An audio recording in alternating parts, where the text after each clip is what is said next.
So today I was thinking about something like learned behavior, right? I was thinking about, when I was a child.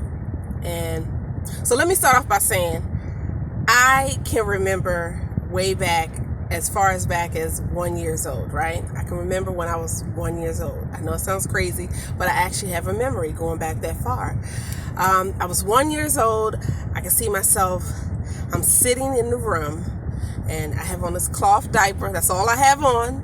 And I'm sitting in the floor, and I'm playing with a toy. I don't exactly remember what the toy was, but I can see myself playing with this toy.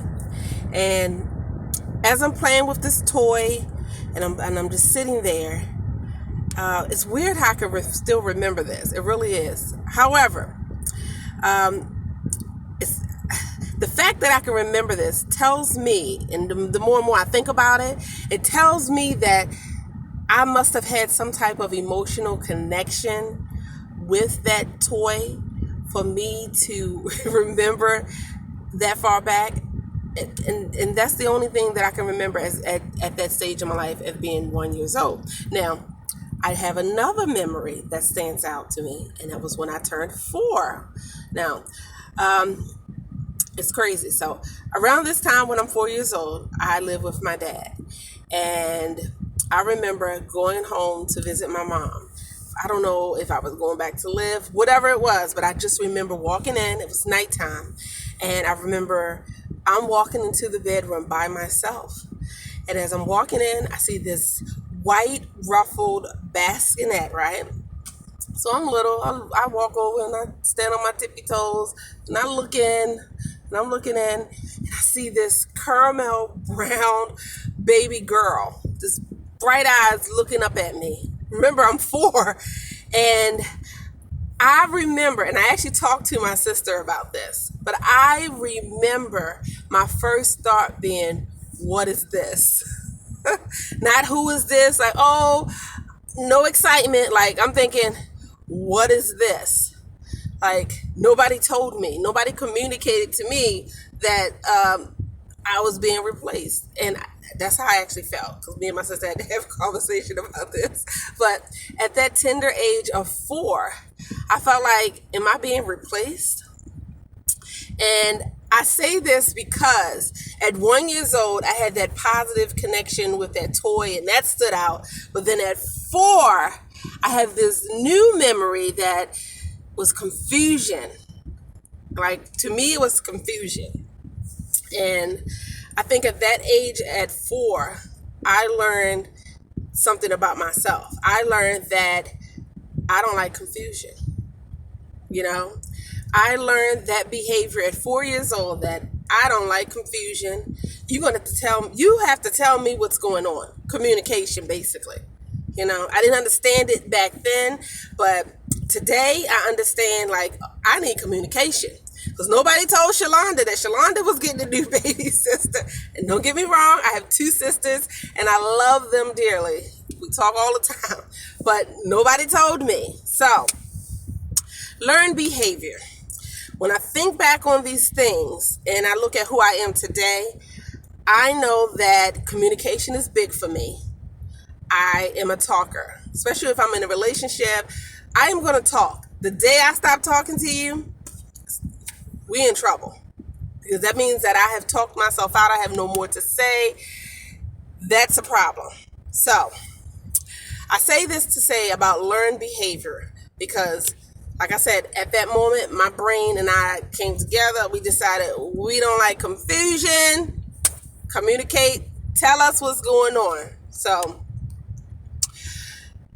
I remember back in my 20s, because of, as you're growing up, you're always told, kids are supposed to be quiet, sit there, don't move, because my mother had 4 children, and I remember us going places. We always, she always kept our hair done. We always looked nice. We dressed up nice, matching outfits back then. Don't judge me. I remember sitting and going places, and we're sitting there, and we're just sitting there. We're sitting up straight, because that's how she always taught us. And we're sitting there with our hands crossed, and we're sitting there quiet. And I remember people say, oh, your children are so well behaved. They're so quiet. And yes, we were well behaved in public because we knew not to play with her. However, some of that behavior carried on into adulthood. As a child, you really weren't able to express yourself. So in my 20s, and because nobody told me, oh, you're grown now, you know, you got to speak up. So in my 20s, I still had that way about myself. A lot of times I was still quiet. And that's not good. I didn't think it was good. And I had to work on myself to get myself out of that place of being shy, quiet, timid. I know, and I personally think in some ways I'm still shy, but people tell me, you're not shy, you talk too much. But as a young lady, I'm winding down the windows because there's a fly in the car. But as a young lady, coming into my 20s and coming into a woman, I had to find myself, and I always tell my oldest daughter, she's in her 20s, and I always tell her, I said, I really learned who I was and how to be a woman raising her. I was a young mom, but I really learned more about myself being a mother to her. And, she was very energetic. She expressed herself. She started walking at 9 months old. By 1 year old, she taught herself how to go to the bathroom. She potty trained herself. Like I had to keep up with her. At that, I had to learn to keep up with her, basically. And being her mom and raising her, I was learning things about myself. I learned that, okay, I have this child. If we go places, she's saying hi to everybody. I can't just be sitting there being quiet. I got to say hi too. So she taught me how to come out of my shell to grow and become the person I am today. But beyond that, I also had to work on changing things about myself because of learned behavior, because of things when you're growing up and you learn things and you carry them into your adulthood, and some of them are not good. And I didn't want to project that onto my kids. I didn't want my kids to grow up not being afraid to communicate and to talk to me. Always told them, hey, no matter what it is, I want you to feel comfortable with talking to me. No matter how much it may hurt my feelings, never be afraid to come to me and express how you feel. As long as it's done in a respectable way, I'm going to listen. Now, I will say that at the beginning of being a mother and being a young mother, I had 4 children, that listening was hard at first. I had to work, sit and listen to these little people when they had feelings and they had opinions. And over time, it got better. But I did counseling also because I had some things that I had to address. But it got better. And today, I talk to my kids almost every single day. And we have a very open, loving communication. And even when things that of course, there are going to be things that I don't agree with or they don't agree with, we still know how to communicate with each other and let each other know, hey, no matter what we just said, we had to, work some things out, but I love you, you love me, what I'm saying? Like that's major for me because I needed that. I need to know that no matter what, that we can communicate, and that even if things get rough, I can still come back and say, hey, I was wrong, or even if I'm not wrong, like, look, we're not going to go 2 more seconds being mad about something. You know what I'm saying? That was part of a behavior that I had to change. Even when I was married, I remember getting counsel from an older woman who had been married for years, and she would always say, Shalonda, me and my husband, no matter what, we can just have this brawl down fight and fuss, cuss, whatever. We don't go to sleep mad. And that stuck with me. And I was like, you don't go to sleep mad because who knows what can happen? Anything can happen. Somebody might not wake up the next day, and you never have that opportunity to go back and say, hey, I squashed this, whatever. I was right, you was wrong, or you was wrong, I was right. But at the end of the day, look, We ain't going to bed mad, especially if you my man and my husband. When we get upstairs, we gonna take care of some business.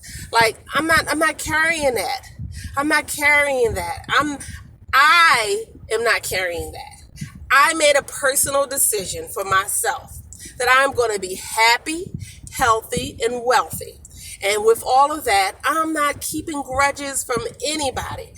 And I'm still backtracking, going down my list and making amends with people who I felt though they may have wronged me or I may have not agreed with whatever, and we may have distanced ourselves. But because I know life is important and I want to be happy, and for the journey that I'm on and where I'm going to end up, I would like to have certain people in my life, but I can't have them if they still holding grudges or if I'm still holding grudges. Like I'm not going to be able to receive everything that I deserve, and that's for me if I'm still in that place. I have to let some stuff go. So I make it a point to reach out to people. And no matter what I feel, I'm like, you know what, at the end of the day, shit, I love you. I love you. I'm hugging you. Whether I'm hugging you over the phone, I'm hugging you. I'm telling you, look, I don't even want to bring it up. I don't even remember what it was. I don't want to talk about it. This a brand new slate. This a whole new day. And we're going to keep moving. Life is too short, and we gotta change some things. You know what I'm saying? Some of those behaviors that we learn when we young, we gotta let that stuff go. Life doesn't always go the way we want it to. I can remember I was always a kid that I always had a plan.